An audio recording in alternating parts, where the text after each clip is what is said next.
Hey everybody, Mr. Musak back here again as we continue our journey through the late 19th century. Today we're going to focus on urbanization and immigration. So please make sure these notes are done before this Thursday when we start talking about the urbanization and immigration movements in the United States. So going from here, the urbanization. Urbanization simply means people move to cities. Now, question is why? And a big part of that is the idea of industry, having a job.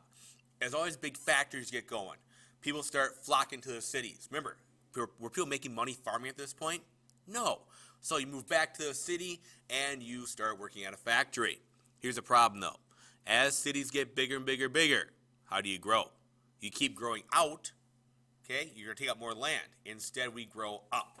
With the invention of the idea of the skyscraper. There's one point around 1860 or so when one of the tallest buildings in the United States is maybe 6-7 stories tall. That's it. That's excluding, the Capitol building, those kind of things.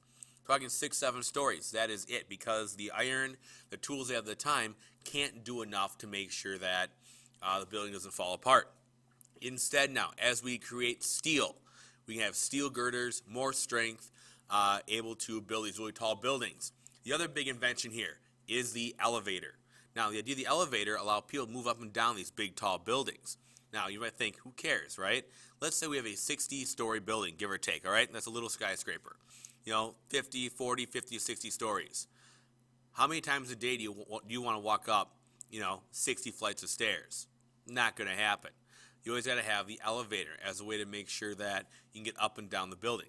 To top it off from there, you have always people in town, the roads are going to be clogged. Here's a picture of New York City. You can tell this is not a paved road here. You have people, horses, mud, manure, all those kind of things here in the roads. And eventually we start using the electricity to do like electric streetcars. Eventually we use electric trains for the subway. All these things create these big, huge cities in the United States. Okay, for example, the subway, you kind of see one of the first subway cars right here in the city of Boston. We create those public transportation. Now, immigration is a big topic I want to talk about today. And so hopefully it'll be a real quick look at immigration here. Now, questions from where and when. Now, we kind of see three different phases of immigration in the United States from Europe. The first phase from 1850 to 1840 was really from Great Britain, Northern Europe. So we're talking like, Great Britain, Germany, Norway, those kind of places. In the 1840s, is Northern Western Europe. So basically the same places before, a lot more German people now, Slavic people, Polish, those kind of things. Heading to the last little part, in the 1890s, we're talking about now, we see a big influx of people from Eastern and Southern Europe. We're talking like Serbia, like where Tesla was from. We're talking Italy. We're talking Greece, Yugoslavia, Russia, those kind of areas. We see a lot more people come from now in the late 1890s versus Britain, those kind of places. Now, the trip over. I understand a lot of people, especially the poor people, had to come here on a steamship. A steamship at this time takes 7 to 10 days to get across the Atlantic Ocean. Okay, still a lot faster than, the old wooden sailing ships, but still a long trip. Most people, if you weren't real rich, you traveled in steerage. Steerage was pretty terrible conditions. It was very, very simple, very, very bare. You can see a lot of people crowded in here on these two pictures. Notice the bunks are right in the big public area. Very, very little privacy in this part. It was very dirty. You had mice, you had rats, you had disease. And sometimes to get a whole family over, you spend your entire life savings trying to get on this steamship in steerage. A lot of times, maybe one person at a time ago, maybe the father would go over first, get a job, get some money, send the money back to Europe, and then get the rest of the family to come over for that trip over. Now, when you get to the United States, you came to usually one or two places, either Ellis Island or Angel Island.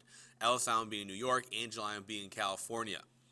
Now, if you're rich, if you're in first or second class, you didn't have to go through this whole big complex process of checking out who you were. Instead, you just walked right in the country, you're good to go. If you were rich, you were all set.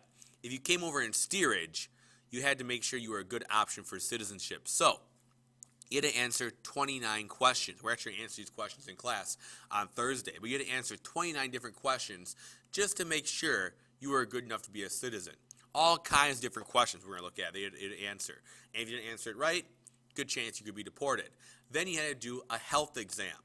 you had to make sure you met certain health codes. The biggest test was by far an eye exam. There was an eye disease, kind of almost like a much more serious version of almost like a pink eye, a much more serious version of it that you had to check people's eyes for. And so to do that, they used this little hook to lift up your eyelid and make sure that you didn't have this eye infection. Now, if you didn't pass any of the health codes, you get sent back as well. That looks really painful, by the way. Now, if you did not pass, you were deported. Every single year, thousands of potential immigrants were deported. All right, so you were sent out of the country. It could be for anything: diseases of the skin or eye, other kind of diseases. If you were an anarchist, that meant that you would disagree with the government. If you were a slave laborer in our countries, those kind of things, you were sent out, sent home. These big mass areas. There's actually top pictures on top of Ellis Island, where it's basically a big outside dormitory area where you then sent back to your home country. Now, the thing is, more people were allowed to come into the country than were sent home. And one of the places at Ellis Island where you met was called the Kissing Post, right back here, where basically you met your family, you met the people you came over there with, or you were meeting in the New World to start your new life. Currently, there's a really kind of a cool plaque over there in Ellis Island. If you've ever been there, you haven't, go there, check it out, where you can find all people who went through Ellis Island. In fact, I worked with a former teacher who went there and found her great-great-grandparents who came over from Italy and found exactly where they had come through and met at that very spot. Kind of cool when you think about it. Now, obviously, on top of Ellis Island today is the Statue of Liberty. It actually was a gift from France in 1886, kind of a way to help celebrate the centennial of the United States in 1876.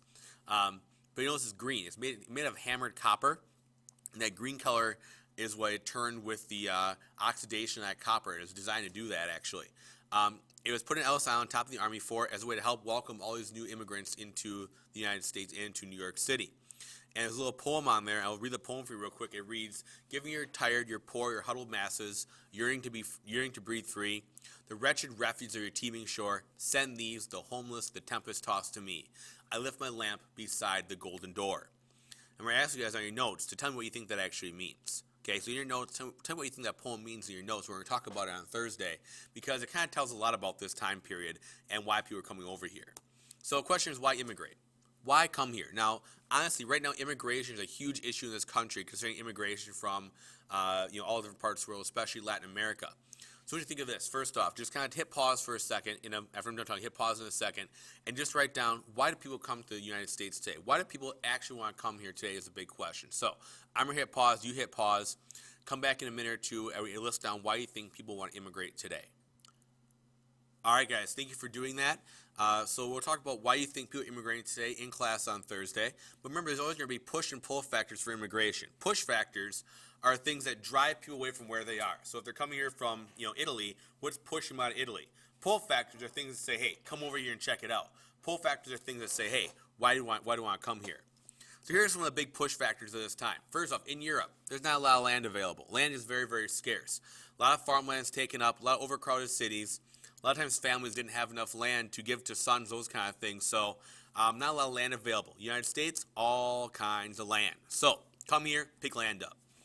There's revolutions happening in Europe at this time. So a lot of governments are new in these countries, like Italy, Germany. They have new governments forming in first in the 1840s, then the 1860s, then the 1870s. A lot of them leave their country to get away from the political revolution issues. So some support the old governments, they're forced to leave. Some just leave to get away from the war and the fighting, that kind of stuff. My dad's side came here from Germany in 1848 because they wanted to get away from a political revolution.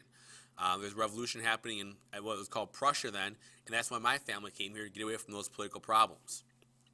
There's political and religious persecution. Persecution means basically people being picked on for something. So some religious groups were being harassed in some countries, whether it be Jews or Catholics or certain other groups. And so they said, fine, I'm sick of stuff here, leaving. Some people had certain political beliefs that were not well accepted in their own country. And so the same thing, they left and got out of town and came here to the United States where we have, the right to believe what you want to believe. Also poverty. A lot of times farmers in the old world in Europe were forced to work in factories. So really long hours, really poor conditions, and they don't have their farmland to kind of start their own farm. Well, over here, all kinds of land, a chance to make that money and get away from poverty and come here and do that. Pull factors are the same thing. Here in the United States, we have those freedoms, so things in the Bill of Rights.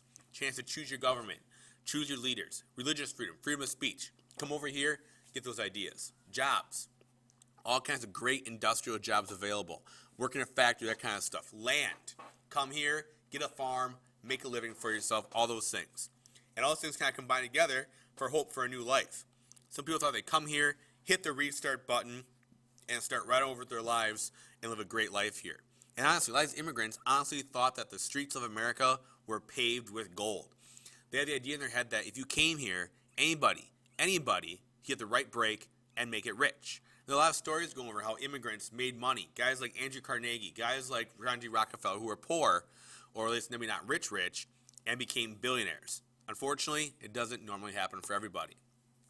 Because the immigrant lifestyle was not a glamorous thing. Usually immigrants settled amongst people they knew. Okay, in big cities, they would make these family neighborhoods or ethnic enclaves.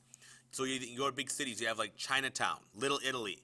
Usually people from the certain areas all kind of settled in the same place because they knew each other, knew the language, knew the culture, all those ideas. Language-wise, a lot of times adults did not learn English. They still spoke their traditional language, whether it be Polish or Italian or whatever. Now kids pick up language a lot easier than adults do. So a lot of times you had kids who would be able to speak English and their home language as well. You might speak Italian at home, but then you speak English out amongst people. So a lot of people learned too that the streets were not paved with solid money. A lot of times families lived together. We're talking 4 to 5 families on the floor of an apartment building. They call those apartment buildings tenements. And I will show you some pictures of these in class, but you all worked together, you all pooled your resources, and you made do with what you had. And so it was really tight, cramped conditions.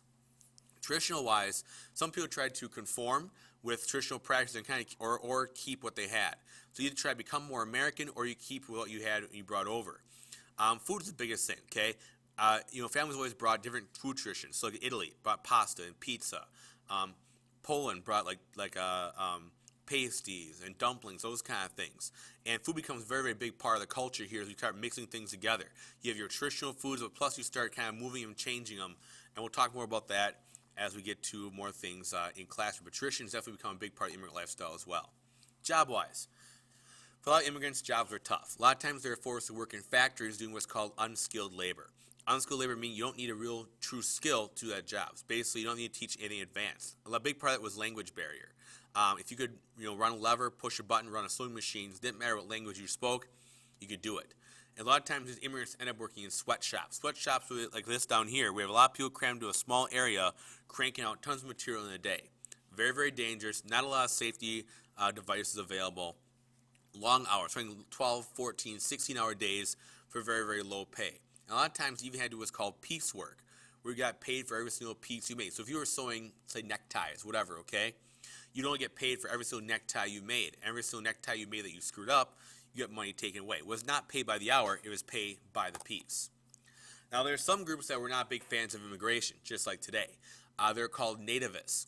And it started to put restrictions on immigration. So they didn't like immigration for a lot of different reasons. One big reason was religion. They thought other people coming in might, hurt the kind of Protestant America. So Catholics especially, Jewish people, those kind of deals. People were kind of afraid of new religions coming in. Taking jobs. So you see this picture up here about, shall American labor be protected from foreign competition? Those kind of things were big issues back then people were really worried about. Idea of anarchists, people who were different government ideas were getting kicked out of their own country. Like this bottom picture shows these garbage haulers here dumping people on the Statue of Liberty. So you kind of see a lot of those issues come up there. Raises is part of it too. Eventually in the 1880s, the United States signed something called the Chinese Exclusion Act, where nobody was allowed to emigrate here from China for 10 years. No Chinese person was allowed citizenship. And we'll talk more about that later on too, as kind of racism play a role in it as well. In the end, though, we create essentially this issue of the melting pot in the United States. We have this big, huge mix of nationalities, of immigrants from all over the world, and we start mixing traditions, languages, foods. All these things start melting together into one big America. And we'll kind of talk about how we see this melting pot more in class on Thursday. Thanks for listening, guys. These notes are due Thursday. Use the video plus your book. Make sure they're ready to go so we can discuss and have a good time on Thursday. Thanks a lot, guys. We'll talk to you later.